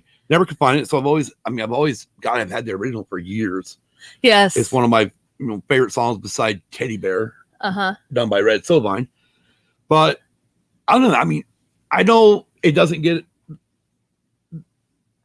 with all this shit going on with the director and not liking the original script and changing the script or having them ad lib pieces and shit. You know, it's kind of like, oh well, what can we do? Yeah. Or it kind of lost its message. There are a lot of good messages in this movie. I mean, it still shows. Yes. It taught. We went through the portions of, again, the politics of shit going on at the time. Yes. Because they just got done with this, the fuel shortage in the 70s. Yes. That's why the Congress and Nixon put in the national speed limit. Yeah.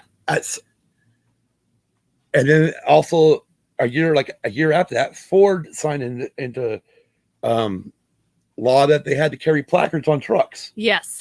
Which was a problem on this because they didn't have the placard on Duck's truck. The explosive placards on the trucks. Yeah. On the tanker, which it should have been there. Yeah. Because of the fact that this was done in 70, they obviously filmed it in 76, but it was, for 77, and they released it for, whatever, 78 when it came out. Yeah. So, yeah, they should have really had the placards on the side of the truck. Yes, they should have. I'll be on the trailer, not the truck. Yeah, yeah. But other than that, I mean, I enjoyed the hell of this movie. Oh, I've always loved it. There's obviously the points of, showing the racism of the time. Yes. Especially for black truckers. I mean, at one point we didn't point out was Widow Woman, when she rolls her truck. Yeah. Puts it on the side. She gets out of it. Goddamn piece of white trash. I knew I should have bought a black truck. But I mean, other than that, I mean, it got chopped up in piece and pretty much made to be more of a Smokey and Bandit feel, which is where it missed. Yes, exactly. I'm almost wondering if we could see the original 220 minutes. Would a message be there? Yeah. Would there be a tighter message? Yeah. That doesn't kind of, because it's like, at one point Melissa asked Rubber Duck, why everyone's following him. Yes. And he pretty much says, I'm running for my life. And she says, but they're all following you. And he's like, no, they're not. I'm just in front. Yes. He don't why everyone else is joined the convoy. Yeah. He thinks, maybe it's because, it ends up being because they've all got their own problems. They're all fighting against the system. Yeah. And that's what it boils down to. It's a fight against the system. It is. For every bit of the system. Yes. You have cops taking bribes or making their own bribes. Because like I was telling you before, back in those days, they didn't have to radio dispatch on their locations. No, they didn't. So, a state trooper could pull a guy, a trucker over or anybody over and say, and you could bribe them by giving, hey, I'll give you $75 for this. Yeah. And all of a sudden, yeah, this cop realizes, fuck, man, I can make, I don't have to write the fucking ticket. No. I just gained $70. Exactly. So of course they start, start profiting off of it. Well, it was like when they pulled the trucks over, when Lyle got the trucks pulled over, it started at 60, but then Pigpen says something, it goes up 65. Spider Mike says something else, it says 70. And Doug's like, hey, guys, this isn't an auction. Yeah. Let's pay the man, pay him right now before he takes anything else away. Exactly.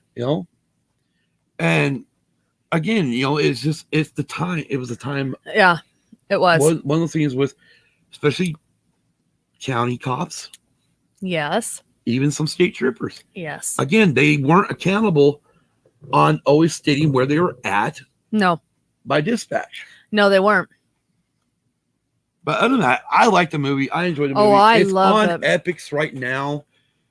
So if you got Epix, their streaming service, you can watch it. It's on the Epix, like I said, channel. Yeah, It's now another movie channel. it is. And the thing is it's the actual movie that I remember seeing, and not the cut, not the what I call the edited version. Well, yeah, there is an edited version because there is a spot where you see Violet's boob or breast with nipple. Yeah. And then when the one dude, the campaign guy is interviewing all the truck drivers, one of the drivers moons them pretty much. Yeah. Stands up, shows his hairy ass. Exactly. And in the edited, I guess they call it the family friendly version. You don't have those two parts in there. No, but the funny part is it's still rated PG on Epix. Yeah. Even with those in there. Yeah. Oh yeah. But I mean, what you got anything else to add about the movie, Kim? No, it's just that I've always enjoyed it. When was the first time you saw it? 80s. Oh, you did see it in the 80s? Mm-hmm. I did see it in the 80s. Okay, cool. Yep. Yeah, it was like I think it was on one of the rare times that parents had cable, and we caught it on I think it was HBO. Yeah, probably. And we caught it on HBO, and we sat down as a family and watched it. All right, cool. Well, that pretty much wraps up Convoy for us. I mean, and again, I like the trucker stuff. I was into BJ the Bear. I love Smoking the Bandit. Oh yeah. I love Convoy. Oh yeah. Mainly because it's part of me. Yes. Part of my life. I mean, my grandfather was a truck driver. You know, I've got a lot of friends who are current truck drivers and also whose fathers were truck drivers. Yeah, and so I mean, I in a way grew up around trucks. Yeah, which is interesting because the last time I was with Dad, we were. And your father used to drive. My dad used to drive truck. Yes. Because he drove the milk trucks. Yes, he drove milk trucks, and then he later drove for a shit duck company. Yeah, don't bring it. Yeah. Anyway, no. The interesting thing about this is one of the last times I stayed with him and I were out in, I do believe it was a brown Suburban at the time, and he started telling me a little bit of history. And I was really surprised because also in my family, there's a truck driving line too. Oh yeah? Yeah. And one of our cousins on my dad's side actually was hauling, I believe, something in terms of like kegs or something like that. And he actually got in a wreck, and it actually deformed him so bad that when they had the funeral, they had to have a closed casket. Oh, wow. But I didn't realize there was a truck I didn't realize there was a truck driving history. I knew there was a working on the railroad history, but I didn't realize that on my dad's side. Anyway, I didn't realize that on my dad's side there was actually a history of uncles and cousins also driving truck. Cool. Right on. So. Yep. So what are we doing next week? We are doing the Kiss biography, the 2-day event. Yep. Kiss biography will be on A&E starting Sunday night. Yes. Night 1 will be Sunday. Night 2 will be Monday, and we will talk about it, and we'll see. Hopefully, with whatever knowledge I've got from the years of watching all these different Kiss things and stuff, I will see how true or how it runs. I'm assuming it's going to be pretty good because A&E was the one that had Gene Simmons' Family Jewels on it. Yes, they did. So hopefully they have included all parties, including the different formations of Kiss. Right. Well, I mean, obviously, there's some people you're not going to be able to get because obviously, none of us want to hear from fucking Vinnie Vincent. No. But I mean, and I think Mark St. John is no longer with us. No. He was a guitarist on the Animalized album. Yeah. Bruce Kulick could be in there. But I'm really hoping if they do host any current interviews with band members, yes, that they include Ace the real Ace Frehley and the real Peter Criss. I mean, I don't mind them putting Eric Singer and Tommy Thayer in there, but let's make sure we use their real friggin' names and not their character names on stage. Exactly. Because according to Gene and Paul, Kiss is now character with the makeup, which according to them, Kiss is going to go on after they're dead. That's possible. Well, maybe. And yes. Yes, Tom. Yes. You wanted the best. You got the best. The hottest band in the world. Kiss. But yeah, it should be fun. I mean, we mentioned on the show before, I got in a band in the 80s, obviously. Even though I did know of Kiss. Yes. In the 70s. Okay. Because I saw the TV show, their TV movie, The Phantom Meets or Kiss Meets the Phantom in the Park. Yeah. I saw that on television. Oh, wow. But I wasn't, I had no friends. Uh-huh. My friends at that time, none of them were into Kiss. Oh, yeah. My uncle had, and I learned this later, had records of Kiss. This is after I got, we're in the 80s, and we go up to visit Grandma and Grandpa, and under his old dresser, because he's in the Navy at this time, there's a stack of fucking records, and I'm like pulling them out, and I'm looking through them. There's fucking Alice Cooper, there's a bunch of Kiss records, Black Sabbath. And I'm like, motherfucker. Yeah. Oh yeah. I'm like, damn. Uh-huh. Jesus Christ. But anyways, yeah, we've been wanting to do a Kiss episode. Yes, we have. And obviously the episodes, the way we would do our music episodes, are completely different now compared to what we would have done, what we used to do. Yes. Where instead of focusing on one album, we are going to focus on the career. Yes, we are. But we're on this one here. We are going to go over the biography. Yes. I don't remember what site I have it on, but I do have Paul Stanley's book. Okay. So I can use that to cross-reference some things. And yeah, and then stuff that I remember from different Kiss videos that have been made over the years. Okay. By the band themselves. But yeah, it should be an interesting episode. It should be fun. We'll see. Hopefully everything.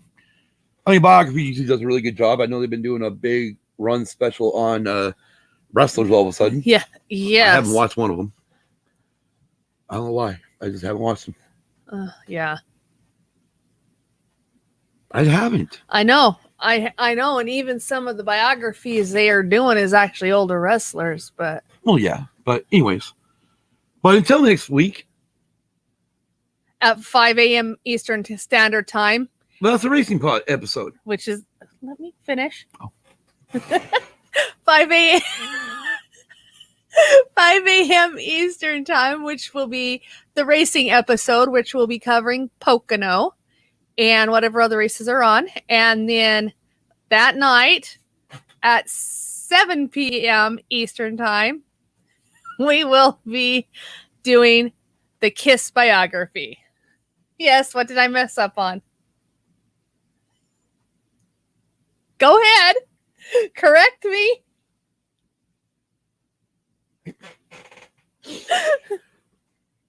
Double race at Pocono. Yes. Couple race on Saturday and Sunday. Sunday. Yes, I forgot. Like they did last year. Yeah, I'm sorry. I forgot it was a double header. F1 at the Styrian Grand Prix. Yes. In Austria.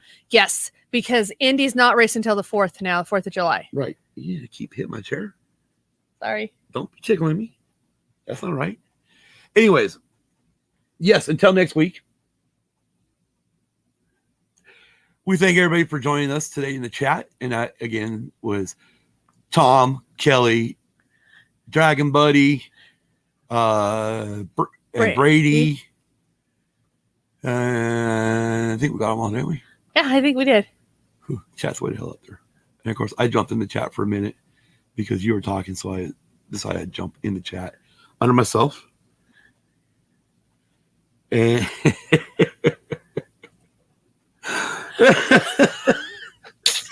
yeah, that traction compound is just stupid. Wow, I'm shocked. It's unnecessary. It's ridiculous. Oh, fuck. It ruins the track. It ruins tires. It ruins everything. I don't need it. Really? Now I'm done. I really think we ought to just do I swear to God, you know what we're going to do, don't you? What? Off season. When we're in the off season, we're literally going to do an episode called PJ1. Yeah. Which is attraction compound. Yes. And all I'm going to do is I'm going to say, welcome to episode whatever the fuck. This is PJ1 episode. And I'm just going to walk away. Okay. And turn you loose. All right. And at the same time, we'll just call it the major rant episode for Kim. Yes. But until next week, guys, y'all have a great work week, a great weekend. Be kind to everyone. And have fun. Be safe. Yes. Until next time. The fuck, you're not going to do it. No. Okay. I gotta get my hand right. Looks like I'm about ready to flip everybody off. Peace. Good night, everybody.